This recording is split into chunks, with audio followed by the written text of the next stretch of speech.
So, yeah. All right. I have a question about configuration of checkers and So there's when we ship the product, part of the package is a sample configuration file. So if you run it without doing anything to it, you will get defects, you will get violations, and it will be kind of a reasonable approximation of a decent starting point for somebody who develops with GCCs and make with things on Linux in fairly standard locations. So obviously, if you're building up an installation are highly optimized, and specific to your environment, what you would do is go in and, edit and change. Okay, this thing allows things to be read from /user/lib, but I don't want to allow that. I only want to allow things to be read from /user/ some specific path to where, your files come from, right? For policy violations, there's a few examples that we include, and it's essentially a way to get you started so you can see where to put the message in, where to put the actions that you match in, and obviously the documentation has, I think, some decent examples and a pretty good enumeration of all the attributes that you can look at. The leaked file and the process checker don't take any configuration at the moment at all, and file access violation is just where you set up the rules. So hopefully that's enough detail. If you do request a demo or free trial with your own code, one of our sales engineers would work with you to customize the config file so that during the demo you could see actual useful results that you would then be getting.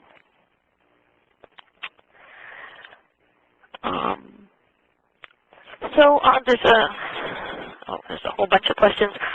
There's a couple of questions specifically about how to share these results with the rest of the people in the development community. There's a question about, how can you pull reports to publish on the wiki, and there's a question how you can automate the notification of reports to people who are interested. So I had mentioned before I started with the GUI that there's an existence of a command called conv-query build. So conv-query build has a number of modes, and one of them is the defects mode. So you can extract defects from the database that's behind the scenes of this GUI via a command, which could be automated or it could be run manually. And the output, I think by default it comes as a CSV file, comma-separated values. So you could parse that. Obviously, you don't want to put it in Excel, but essentially what most people probably choose to do is to combine it with their prevent static analysis queries and then have a script that causes either an email to be sent to notify people that there's new defects and the action that they might want to take, or if you want to include it in, say the wiki, it can be easily, I guess you probably don't want it in HTML format, which some people choose for prevent, but it could very easily be essentially formatted to be included as part of a web page to indicate, the most recent run was on this date, these checkers found these violations, and essentially publish the information that way. So again, that could be probably fairly easily automated. Alrighty. So there's a question about more examples of security violations. So that's an interesting question because the fact is that it really can depend on what the application is targeted for. Just like software development, in C and C++, for example, security violations could be very different things depending on whether the application you're writing is a web server or FTP server, or whether it's a embedded, medical device or a network router, right? In all cases, there are things we shouldn't do, like, overrunning buffers or something like that. But there are other things that must be done in order easier for software to be locked down and secure in certain environments that are completely no-ops in other environments. So we kind of have the same situation here where depending on what your build is including, for example, for certain builds that include security components, let's say you're including, OpenSSL or something else that's going to be fairly key to your build being secure.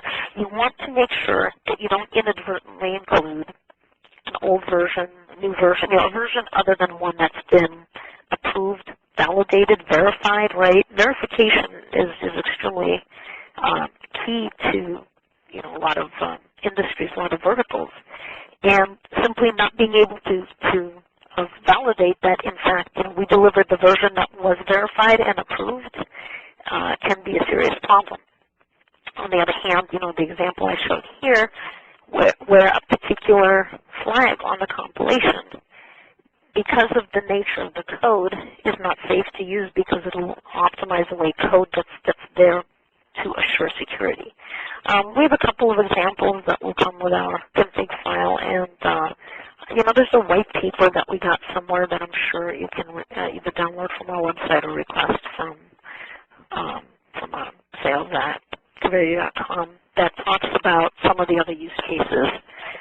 That might be a good place to look for that.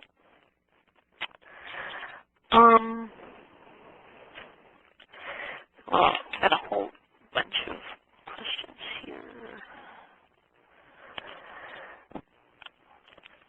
Okay, there was a question about performance, and also there's a question about kind of a success story where Build Analyzer helped with identifying something that wasn't easy to identify otherwise, which is related to a performance. So this was actually even before it became a product. It was a part of beta. We were working with a customer of ours, somebody who's been using Prevent for a couple of years. And I kind of had the same kind of experience I'd mentioned where when we look at process and we sorted it by the number of times a particular process was duplicated, there was something that showed up. It was something on the order of over 6,000 to 7,000 times. And there was some shell command, I don't know, like base name or something like that. But when run in the same directory, it would produce exactly the same output. And, the build engineer looked at me and he said, we're not running that command 6,000 times. And I said, well, I think we saw that it was run 6,000 times. And he said, the only thing we're doing 6,000 times in this entire build is, we have about 6,000 source files in that directory that we're compiling. So we went and we drilled into it, and it turned out that in their make file, they had a variable, dollar flag that was assigned what I think the person thought was a value returned when a certain command was executed. But instead what they assigned to that variable was that command.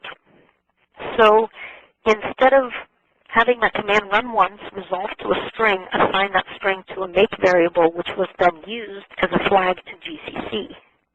What they ended up assigning to it is a command that every time GCC ran, it tried to run that command to resolve base name, which of course would be the same because they didn't move directories. And so for every compilation, they were running this command.